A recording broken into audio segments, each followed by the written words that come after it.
I want to have fun on my way. I'm gonna take a flash. Okay. You're gonna have to respawn anyways. Taking a flash. Well, I forgot to turn off my Your channel redeploy was timer, edited. so I died. So I'll take Go ahead. a flash. You're gonna have to respawn anyways. Taking a flash. This is perfect. This is so perfect. This building, like this. Yeah. Ah, don't shoot me. Shit, I'm a medic, not a light assault. Does this also? Does this base alpha? It has the 3-story as well. Cool. We can talk about the 3-story too. I wasn't gonna talk about the 3-story, but we can. It's a good building, or so I'm told. So where you changed the recruiting options for Charlie? User left your channel. I did not change the recruiting options for Charlie. So why is it only accepting outfit for Charlie now? It shows. Okay, so what happens is if you set the the UI shows the recruiting options for the last squad that set it, but your recruiting options are still the same. It just doesn't show it on the UI. That is a bug, It is a bug. You are correct. and it's annoying. Yeah, Yeah. but your recruiting options are the same. All right, is everybody here that wants to do advanced Planetside training? All right, cool. I want to do it. I just want to listen to it. Yeah. Alrighty, folks. So let's get started then. Oh, cool. So today, sorry. for advanced Planetside training, I'm going to talk about a couple things. Can someone record it? I'm recording. Yes. I'm just trying to redeploy to you guys. Yeah. So for advanced Planetside training, we're going to cover a couple things today. The main one we're going to cover is the most important buildings in Planetside. Well, this one is the most. This building we're in right here is the double stair building. It is the most important building in the game, and will be increasingly more important when Hassan comes out, as they use this for literally everything. And then the second most important building is the 2-story, which is going to be right next door. These two buildings are prevalent in User almost in your every channel single started base. recording. There are few bases that don't have these buildings, and those that do usually have some kind of objective in them. This is a good example right here. If you come down here, there's a point in this building. Every time you see this building, odds are there's a point or a generator in it. If there's not, then it's in a really strategically important location. It's not because of this building that it is so important. It's just this building is in such important locations that how to hold this building is really important. So this is known as the double stair building. There's a couple things about this building that you should know. First of all, this is over here. This is referred to as the front door. It's got 3 doors in front of it, and it's the all of the names of them are referred to if you're standing right here. So this is the left front door, this is the middle front door, and this is the right front door. So that way, when you're standing on this staircase, then you can easily call out 3 left, 3 middle, 3 front, or 3 right. Okay. This big, wide 2-stair area is known as the wide stair or big stair. This is the primary location you want when you're holding this building for whatever reason. Even if there's a point right here, if there's a point where it is right here in this base, and you're standing up here, you are defending this base or this building the best. This is the best place to hold this building, is up at the top of these stairs. The reason for that is you cover all 3 doorways. You have this railing right here to cover you, and you usually have some kind of cover along this wall. So it is very good. Okay. Behind here, so let's hop down. Back here, we have the back door. Now, sometimes the back door is sealed, like it is here. That's fine. It's still the back door, right? This right here, the staircase right next to it, is known as the small stair. This small stair is a pain in the butt. If you put 2 maxes up here, it's a pain in the butt to get up the small stair from the back door, because the maxes have a better fire range than you do coming into the room. And I wish I could show it here, but the door is sealed. If the door is sealed, then small stair becomes the best place to defend this wide area, because you can stand along this railing. And again, the railings are annoying. You can technically shoot through the railings, but if you're standing at range like this, it gets increasingly hard to actually get your bullets through the railing. A lot of times they'll hit the railing or something like that, and you'll probably have about 5% accuracy compared to the guy standing on the railing who has max accuracy. So this is small stair. leads to back door. Now, this room is called the double door room in here. Most often, this is where the point is at. It's not usually in that lower area, but the point is usually in this room here. This room is won and lost through grenade throws. Like, if you can throw more grenades into this room, you win this room. Just straight up. These two doors are called the double doors, and this is the double door room. When you're standing out the double doors, now, in biolabs, the double doors lead to the wiggle bridges. Elsewhere, they usually don't lead to the wiggle bridges. Fun little fact, the wiggle bridges are actually attached to the crescent room. So, if you see this building is usually attached to the crescent room, but not always. If you're attacking this room, you want to pie your corners really carefully on this one, and you want to throw grenades all the way into the back corner like that. I threw a grenade all the way to that back corner. 9 times out of 10, there is a turret there.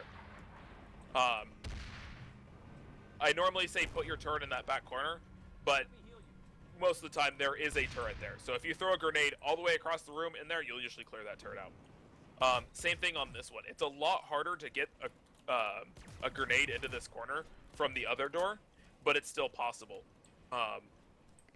Let's see. The other place you want to throw grenades is actually through this doorway right here. If you, out this back door, you can actually wing it into these doorways by bouncing it off a door frame. So if you're standing right here, and Finnegar and DePalms, I'm going to be throwing a grenade at you. So you guys might want to move. Cool. So you can throw a grenade, and you can get it through that doorway. From this doorway. If you're assaulting this building, and they're on wide stair, throwing a grenade through that doorway will clear wide stair, more often than not. So it's a really, really good grenade throw. Is that a healing grenade? Yes, that is a healing grenade. I don't know why people have those. If you can bounce it off... I have it on by accident. If you can throw... So, what you generally want to do is you want to have a couple people throwing straight through the doorway so it lands down on these stairs. And you want to have a couple people bouncing it off this door frame. Because if you bounce it off the door frame, it'll land right at the top of the stairs. And it will probably kill the guys there. So that's fun little grenade tactics you can do with this building. You can also bounce it off of this door frame right here to frag the people that are in between small stair and the doorway. Bouncing off door frames is really fun. So yeah, that's the double stair building. Fun fact about the rooftop. Now, these rooftops on this building, most of you guys aren't light assault, so this will be very difficult to explain. The rooftops of these buildings have like 3 levels. The best place to put your squad beacon is somewhere on this upper, higher rooftop. Can everybody actually go light assault for this? So we're going to be jumping around a lot. Where's the nearest terminal? The nearest terminal is in the spawn room, I think. That's what I thought. Hey Roy, Yeah. you know on the shield dong, is that supposed to generate a sphere or just a dome? Because it doesn't come all the way to the ground It's if a you dome. put it above the ground. It's a dome. Okay. They're not... SOE's jipping us. They're only giving us half a bubble. Okay. So... I was gonna put in a bug report, sorry. Yeah. The best place to put your Do it beacon... anyway. Yeah, do it anyway. The best place to put your beacon on top of this is actually at the highest point on these. Because a lot of times people will put a beacon up here and you won't have light assaults on this rooftop. And this rooftop sucks if you're not a light assault. Because you can't cover the entire thing if you're not light assault. So if you land on the lower roof down here, you actually can't get up here. It's impossible. So if you put it on the higher roof, then they can't get your squad beacon. So you want to put your squad beacon here. If you are not light assault, and you are holding this, if you're holding the rooftop of this building, you want to be down here in this little, like, half area thing. Because this gives you the most cover, and it also gives you the most cover from getting shelled by random, like, heavy, like, tanks and stuff. Because of all these little things. Alright, we're going to talk about the next thing here. I'm going to skip the 3-story for now, but I'm going to talk about this. This right here is known as the radio tower. Every base has one of these. If you notice, as you get further away from the base, there's the little like icons that show up on your main screen. You can kind of see it right now. It says Capture Rust Mesa Lookout. That icon is actually centered on this tower right here. Every base has one of these. It's a server-side entity. This is the best place to put your squad beacon when attacking a base. You kind of might have been noticing me put squad beacons on here more and more, and how long our squad beacons last while you're up here. What you want to do generally is you want to fly a scythe over to this building or over to this tower, and you want to drop the beacon on top of the tower. The reason for that is it's like a triple requirement for them killing your squad beacon. One, they have to be light assault. You have to be a high level light assault, and you have to be really dedicated to killing this beacon in order to kill this beacon up here. Some of you guys won't even be able to make it up here because you don't have rank 5 or rank 6 jump jet. Points for getting on top. Yeah. Tip top. So low levels cannot get a beacon down. Your beacon generally lasts a good 5-10 minutes when you're up here. It lasts longer than any other place. However, there's a really big important caveat here. The big important caveat is if you land on this, the very tippy top of this radar tower, You get fucked. you will bounce, and you will go up to about 10,000 meters in the air, and then you will you will reset. You'll fall out of your drop pod, and then get back into it, and then come back down. So do not land direct. Don't fall straight down, otherwise you will bounce. It's a bug. It'll probably be fixed. Thanks, guy. Thanks, Rick. So yeah, that's the radio tower. Every base has one. Put your squad beacon there. Yeah, everybody spawn on my beacon. Okay, we're gonna talk about 3-story. Steel Rain, Steel Rain, Steel Rain. All right, 3-story is the second most important building in Planetside. And the reason for that is this building is actually just really common. They usually don't put anything in these buildings. Sometimes they put points in them, but it's kind of like the meat and potatoes of bases. This is, I can't think of very many bases around that don't have a 3-story. I'm kind of looking at the map right now, and most of them don't. This building is held from the upstairs. You don't generally want to be downstairs on this building. You hold the stairs. Yeah, you hold the stairs. Another thing you want to do is you want to put engineer turrets on these User in your stairs. channel And is recording. Cards talks about this a lot because I'm getting told to get hype.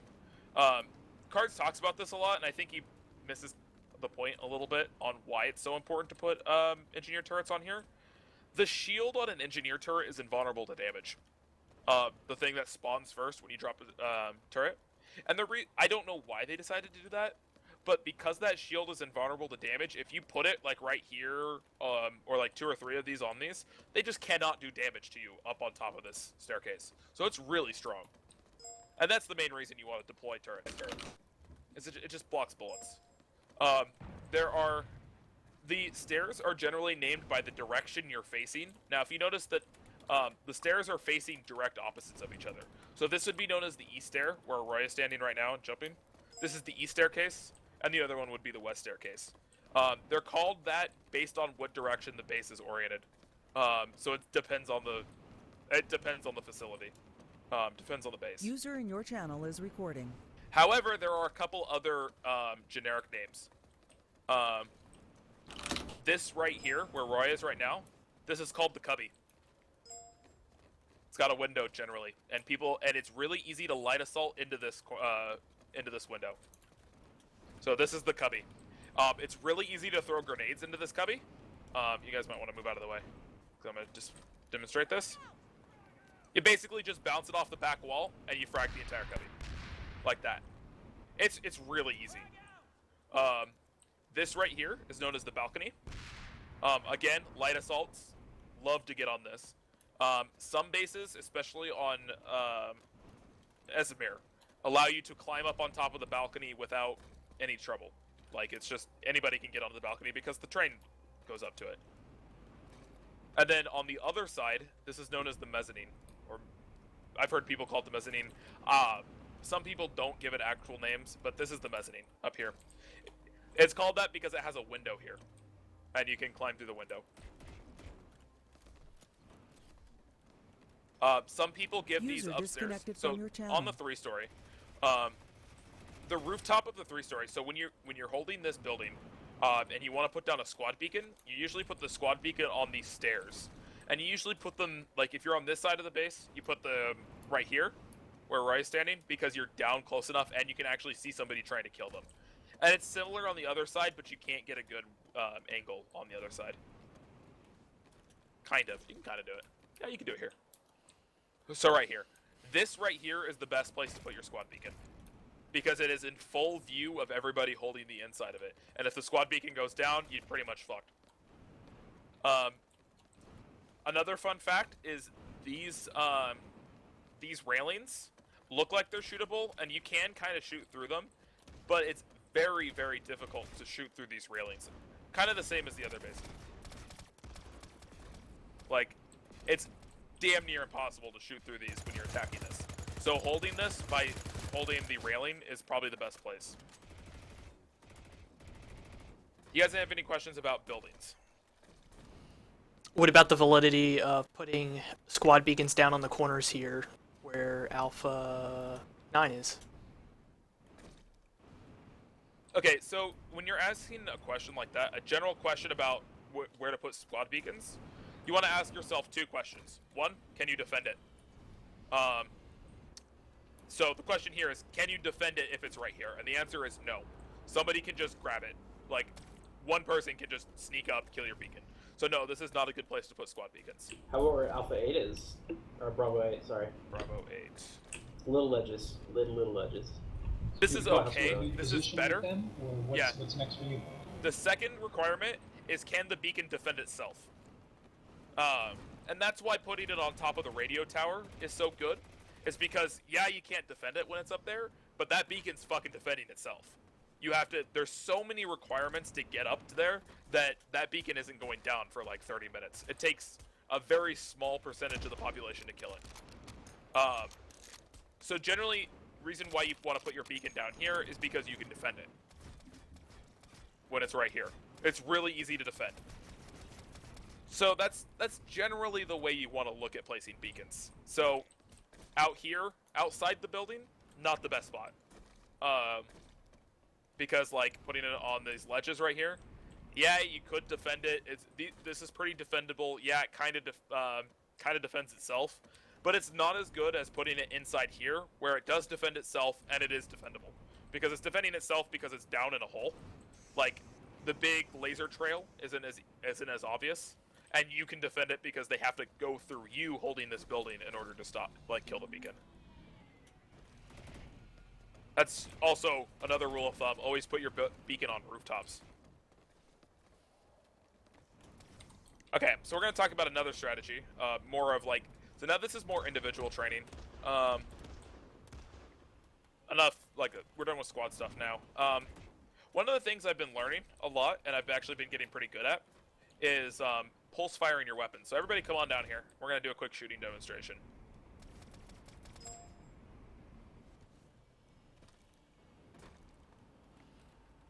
I need a volunteer to get shot at. Rick will do it because I see 4 everybody. I'm already running there. Okay, Rick. I'm going to shoot Rick with a full clip. I want you to tell me how many bullets I wasted. Probably 5. I couldn't count. There weren't any tracers guys. Okay. I counted 3 extra bullets wasted. User in your channel stopped recording. We need some medics. Can somebody go? Can a couple of people go medics? No, I I'll should do have it. switched before I User came back. disconnected from Yeah, your channel. I'm gonna. Can anybody tell me how many shots it takes to kill generally? 6 or 6. so. 6. 6 to 8. Yeah, 6 to 8. That's the number I was looking for. 6 to 8 shots. I fired 3 bullets. I went down to 20 rounds in my clip.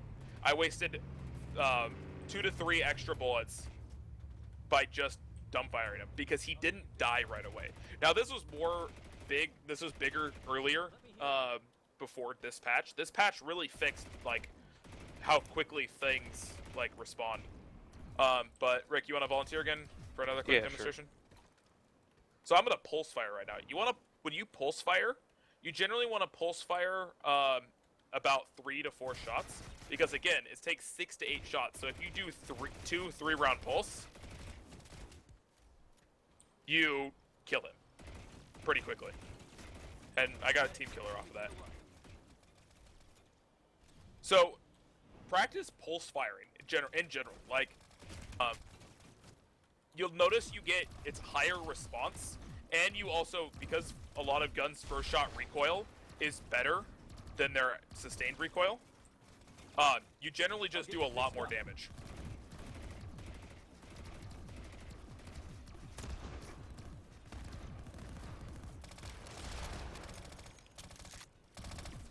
Doing this in an actual fight will increase your KDR by at least a point. Like, you'll probably go from like 1 to 1.5. You'll probably go from 2 to 2.5, stuff like that. Just because you're pulse fired. Another good tactic is AD spam. Now, combined with the pulse fire, this is actually really good. Now everybody kind of just stand here and watch what I'm doing. I am just ADing back and forth. And you just want to count it like A, D, A, D, A, D. It becomes really hard to hit people when they're ADing like this. 0.75 ADS guns. Like, I think the Zenith is the carbine that hasn't. NS15 has it. Orion, HV45. Yeah. All of our best guns are 0.75 ADS guns. And if you watch the best players, like DA people, do this, they will just sit here, they'll ADS, and they'll just pulse fire. And they'll just do this the entire time. That's how they fight people. Practice it. You will find you just start dodging bullets. It's like Neo from the Matrix. You just start dodging everything people throw at you.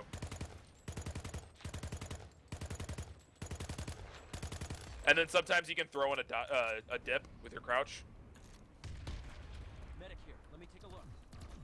And then you basically just dodge all your shots.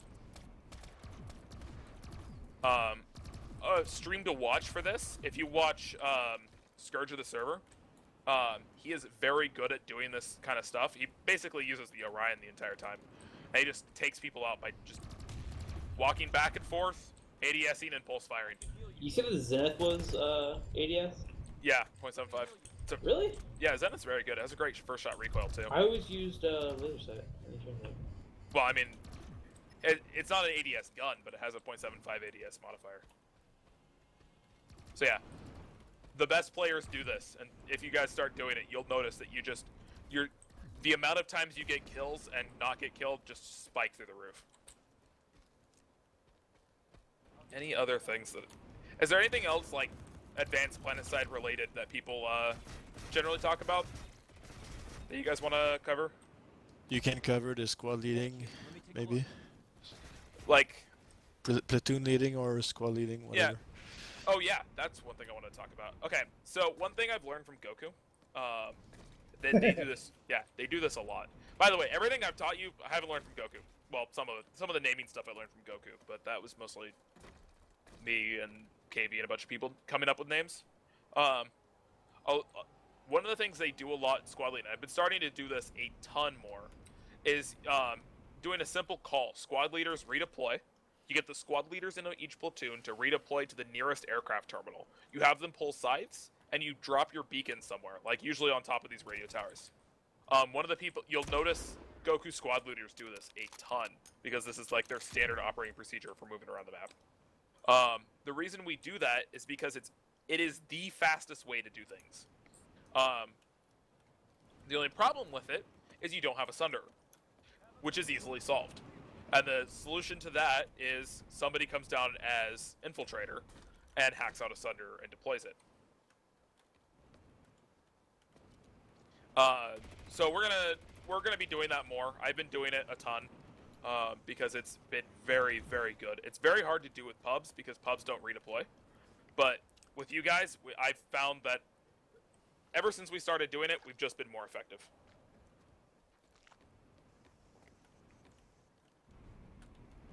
So, anything else platoon leader related wise is mostly just fight selection. And I think fight selection just comes with time. Do you guys have any, like, do you guys want to practice fight selection? So we can probably practice it now. I actually just have a question, because I don't remember which LMGs are 75 ADS speed. The Orion, and...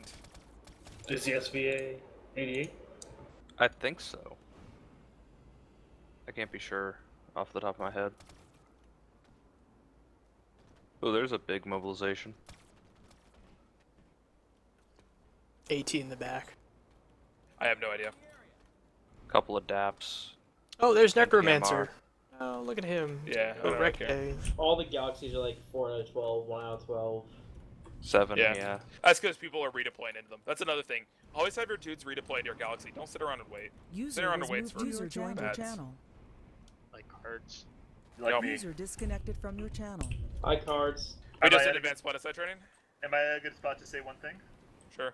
Is there anybody else that wants new player orientation? Like they're a brand new player and they don't know what they're doing orientation. I taught people how to pulse fire in ADS or in AD spam. Oh, cool. Yeah. That's You useful should- shit. You should incorporate that into new player orientation. I should. Three round burst and ADSing. I don't. Honestly, I don't normally Or cover. AD. I don't really cover a lot of shooter mechanic stuff, and I consider that kind of a shooter mechanic stuff. I think So- it makes you a better player. I mean, I only do that when people say I don't understand how to do a first-person shooter. So, Yeah. Well, I think it's not something that's general first-person shooter mechanics. because it's kind of unique to this game, I suppose. Yeah. Yeah. Is it worth using a burst fire Just weapon? to be specific, you're talking. Is it worth about the using a quick- burst fire weapon? No. None of No. the burst fire weapons are good. No. You're the talking reason- about ADSing to improve No, accuracy. AD. Yeah, AD to improve accuracy, right? No, it's to dodge bullets.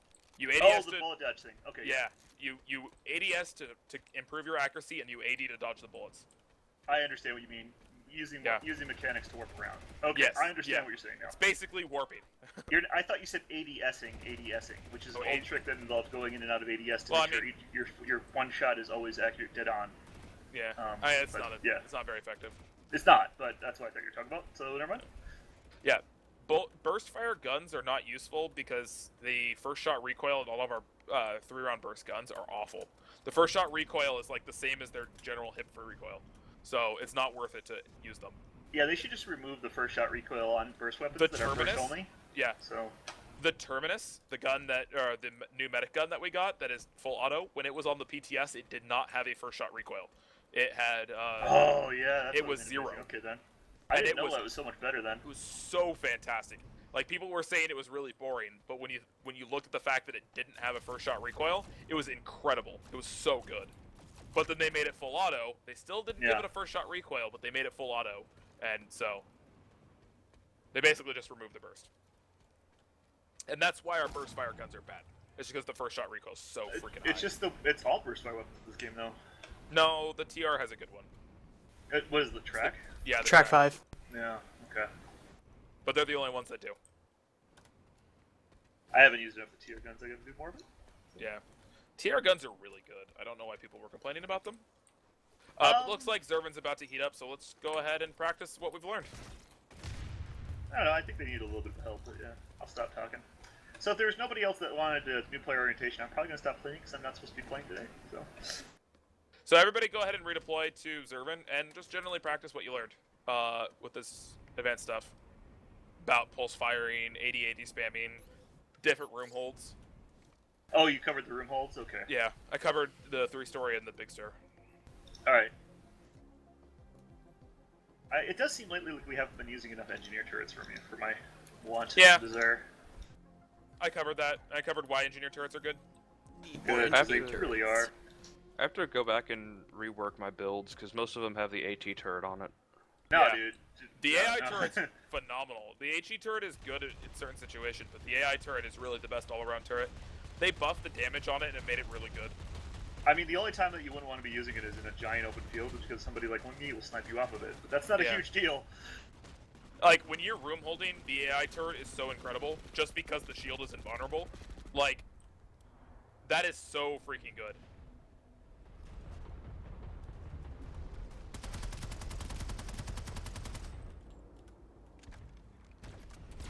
No, I've used those turrets to great effect on a few bases, and I just clean the fuck up. Like, just clean the fuck up. A couple of points into it too, you don't have to worry about the heat as much. It's just good.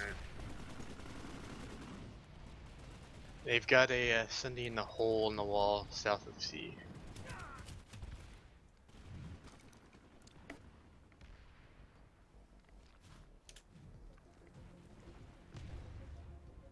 I'm trying to find out if I Sorry, where'd rebind my we all go? scroll wheel to click.